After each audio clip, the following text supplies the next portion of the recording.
As you know, we're at this exhibition, and it's open now to the public, and we're going around now a few of the stands just to chat to a few of the people running those stands. And here's Martin. Martin is in charge of the House of Straus. House of Straus and WSTC International. So there are two distinct planks to your business. There are indeed. House of Straus is what? House of Straus offers wines, glassware and specialist products both to businesses, we wholesale, and also to the consumer, but it's a trading division. Is that where your business started, with that sort of thing? No, my business started with wine training many years ago, and that's never stopped. That's always run in parallel. And we offer training and consultancy. We run wine courses to examination standard through our other division, but we do wine events through House of Straus for the general public, and we run mobile bars and similar activities. Does that mean you're training people to become sommeliers? Not exactly. We're rather lower down the scale. We start people off at foundation level, and then if they want to, we take them up through intermediate and advanced level, building towards the wine and spirit diploma, if that's the route they want to take. The sommelier route is an alternative route, and in fact we're introducing a new wine service qualification, but more about waiters who serve wine rather than when they've reached the ultimate, which is the sommelier level. So basically you're taking people from raw up to a pretty professional standard. Absolutely. Nothing gives me greater satisfaction than taking something with very little knowledge of wine and infusing them with a methodology which will last them for life. Where did you start yourself then?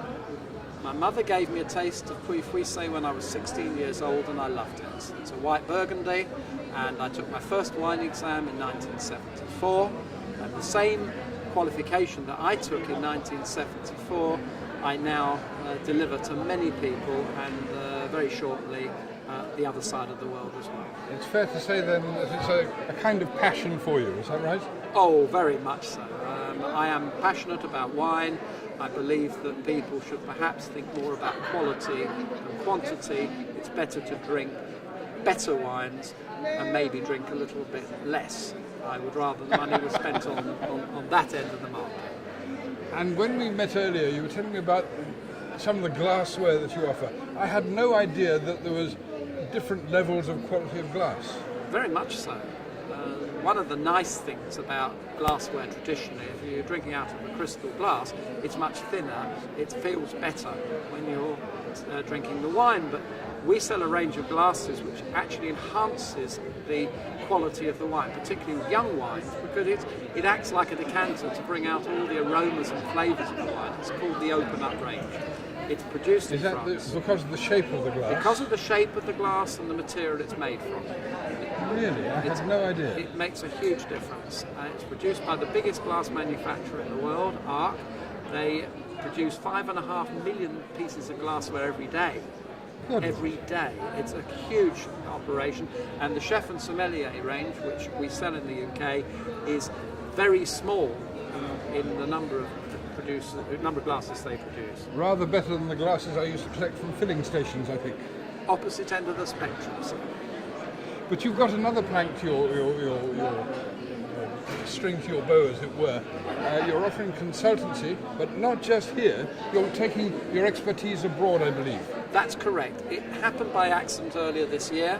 Because of my training interests, I was invited to talk to people in Sri Lanka about offering the same qualifications we offer here.